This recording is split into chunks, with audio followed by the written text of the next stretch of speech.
విషాదకర breaking చూస్తున్నాం. కలుషిత ఆహారం తిని ఒడిశాకు చెందిన ఇద్దరు వలస కార్మికులు మృతి చెందిన సంఘటన పెద్దపల్లి జిల్లాలో జరిగింది.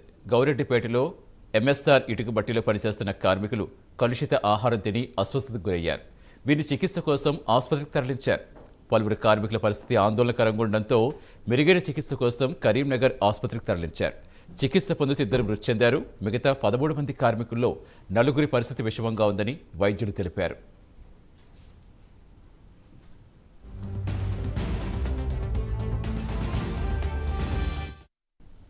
పూర్తి వివరాలు ఇచ్చేందుకు మా కరెస్పాండెంట్ నితిన్ జాయిన్ అవుతున్నారు. నితిన్, ప్రస్తుతం మిగిలిన వారి పరిస్థితి ఎలా ఉంది? మొత్తం ఎంతమంది ఉన్నారు? అసలు ఏం జరిగిందని చెప్తున్నారు?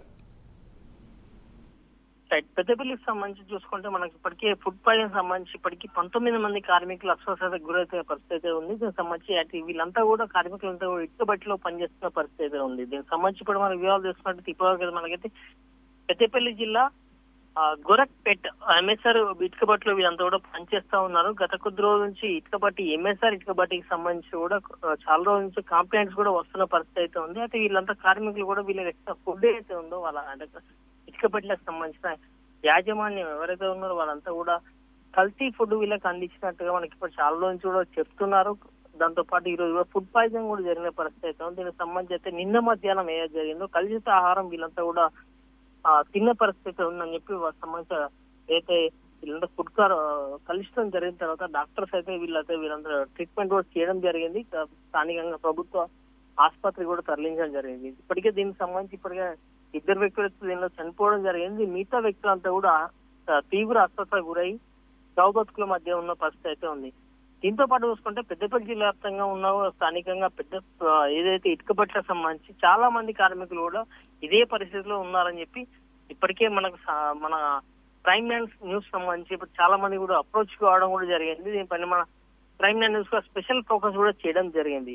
దీనికి సంబంధించి ఇప్పటికైతే ఫుడ్ పాయిజన్ సంబంధించి అయితే విష జ్వరాలు అది ఇదని తప్పుడు ప్రచారం చేయడం అయితే వాళ్ళు జరిగింది. బట్ ఏంటంటే ఇప్పటివరకు మనకున్న సమాచారం ప్రకారం అయితే స్థానిక యాజమాన్యాలు ఎవరైతే ఉన్నారో అంటే ఒరిస్సా నుంచి కానీ మధ్యప్రదేశ్ నుంచి కానీ కొంతమంది లేబర్ తీసుకొచ్చి ఇక్కడ పెట్టుకొని వాళ్ళు ఇటుకబడ్ల పరిస్థితి లేబర్ అయితే మెయింటైన్ చేయగలుగుతుంది. బట్ ఏంటంటే ఇక్కడ సంబంధించిన వాళ్ళకి స్థానికంగా కావాల్సిన కనీస అవసరాలు కూడా వాళ్ళు మెయింటైన్ చేయడం లేదని స్పష్టంగా మనకు మాత్రం అర్థమవుతా ఉంది.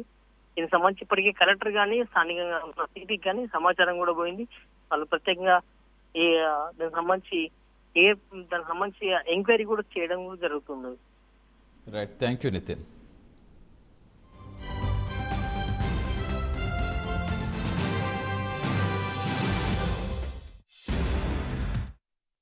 మండలంలోని గౌరెడ్డిపేట ప్రాంతంలో ఎంఎస్ఆర్ బ్రిక్ ఇండస్ట్రీకి సంబంధించి ఇక్కడ కొంతమంది లేబర్ ఫుడ్ పాయిజన్తో హాస్పిటల్లో అడ్మిట్ అయ్యారు. ఒక 2 చనిపోయారని వార్త రావడంతో దానికి సంబంధించి ఎంక్వైరీ చేయడానికి మరియు ఆ ఒరిస్సా లేబర్ ఎవరైతే ఉన్నారో మిగతా వాళ్ళందరినీ కూడా ఇబ్బంది లేకుండా వాళ్ళ ప్రాణాపాయం నుంచి కాపాడాలనే ఉద్దేశంతో జిల్లా కలెక్టర్ గారి ఆదేశాల మేరకు ఇక్కడికి రావడం జరిగింది. ఇక్కడ పరిశీలిస్తే ఇక్కడ దాదాపు 180 మంది పనిచేస్తున్నారు. అందులో ఒక 25 మెంబర్స్ ఉన్న గ్రూప్లో వాళ్ళకి మాత్రం ఇబ్బందులు తలెత్తినాయి. ఇది బుధవారం నుండి వాళ్ళ వాంతులు విరేచనాలతో ఇబ్బంది పడుతూ ఉంటే హాస్పిటల్లో అడ్మిట్ చేసినట్టు తెలుస్తుంది. ప్రస్తుతం పెద్దపల్లి హాస్పిటల్లో ఒక 6, కరీంనగర్ గుడ్ లైఫ్ హాస్పిటల్లో ఒక 14 మంది ట్రీట్మెంట్ పొందుతూ ఉన్నారు. ఇంకో 2 ఈరోజు ఉదయం చనిపోయినట్టు తెలుస్తుంది. సో ముందుగా జిల్లా కలెక్టర్ గారి ఆదేశాల మేరకు ఇప్పుడు హాస్పిటల్లో ఉన్న వాళ్ళందరినీ కూడా ఎలాంటి ప్రాణాపాయం లేకుండా వాళ్ళకు డాక్టర్లకు కూడా ఆల్రెడీ కలెక్టర్ గారు ఇన్స్ట్రక్షన్స్ ఇచ్చారు. వాళ్ళని కాపాడిన తర్వాత మిగిలిన వివరాలన్నీ కూడా ఇక్కడ పరిశీలించిన వివరాలు కూడా జిల్లా కలెక్టర్ గారికి తెలియజేయడం జరుగుతుంది.